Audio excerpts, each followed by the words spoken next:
આણંદ જિલ્લામાં ચકચાર મચાવતો બનાવ સામે આવ્યો છે।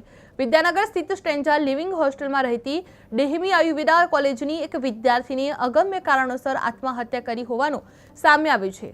ગર્લ્સ હોસ્ટેલમાં મોડી સાંજે બનેલી આ ઘટનાથી વિસ્તારમાં હડકંપ મચી ગયો હતો।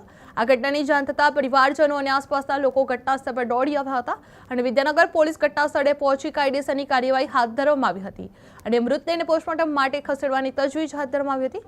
આણંદમાં વિદ્યાર્થીનો આપઘાત સામે આવ્યો છે, જે વિદ્યાનગર હોસ્ટેલમાં આ ઘટના બની છે, જે ડેહમી આયુર્વેદા કોલેજની વિદ્યાર્થીનીએ આપઘાત કર્યો છે, જે સ્ટ્રેન્જા લિવિંગ હોસ્ટેલમાં આત્મહત્યા કરી હતી। પરિવાર અને નાગરિકો એકત્ર થયા હતા, જે આ ઘટનાને લઈને પરિવારજનોમાં શોકનો માહોલ છવાઈ ગયેલો હતો। જે આ ઘટનાની જાણ થતાં પરિવારજનો અને આસપાસના લોકો ઘટનાસ્થળ પર દોડી આવ્યા હતા। જે હોસ્ટેલમાં રહેતી ડેહમી આયુર્વેદા કોલેજની એક વિદ્યાર્થીનીએ અગમ્ય કારણોસર આત્મહત્યા કરી હોવાનું સામે આવ્યું છે। જે ગર્લ્સ હોસ્ટેલમાં મોડી સાંજે આ બનેલી ઘટનામાંથી વિસ્તારમાં હડકંપ મચી ગયેલો જોવા મળ્યો હતો।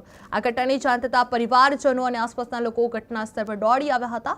વિદ્યાનગર પોલીસ ઘટનાસ્થળે પહોંચી આવી હતી અને કાયદેસરની કાર્યવાહી હાથ ધરવામાં આવી હતી અને મૃતદેહને પોસ્ટમોર્ટમ માટે ખસેડવાની તજવીજ પણ હાથ ધરવામાં આવી હતી। જે આણંદમાં એક વિદ્યાર્થીનીનો આપઘાત સામે આવ્યો છે, જે વિદ્યાનગર હોસ્ટેલમાં આ દુઃખમય ઘટના સામે આવી છે, જે ડેહમી આયુર્વેદા કોલેજની વિદ્યાર્થીનીએ સ્ટ્રેન્જા લિવિંગ હોસ્ટેલમાં આત્મહત્યા કરી છે। જે પરિવાર અને નાગરિકો એકત્ર થયા હતા। પરિવારજનોમાં શોકનો માહોલ જોવા મળી રહ્યો છે।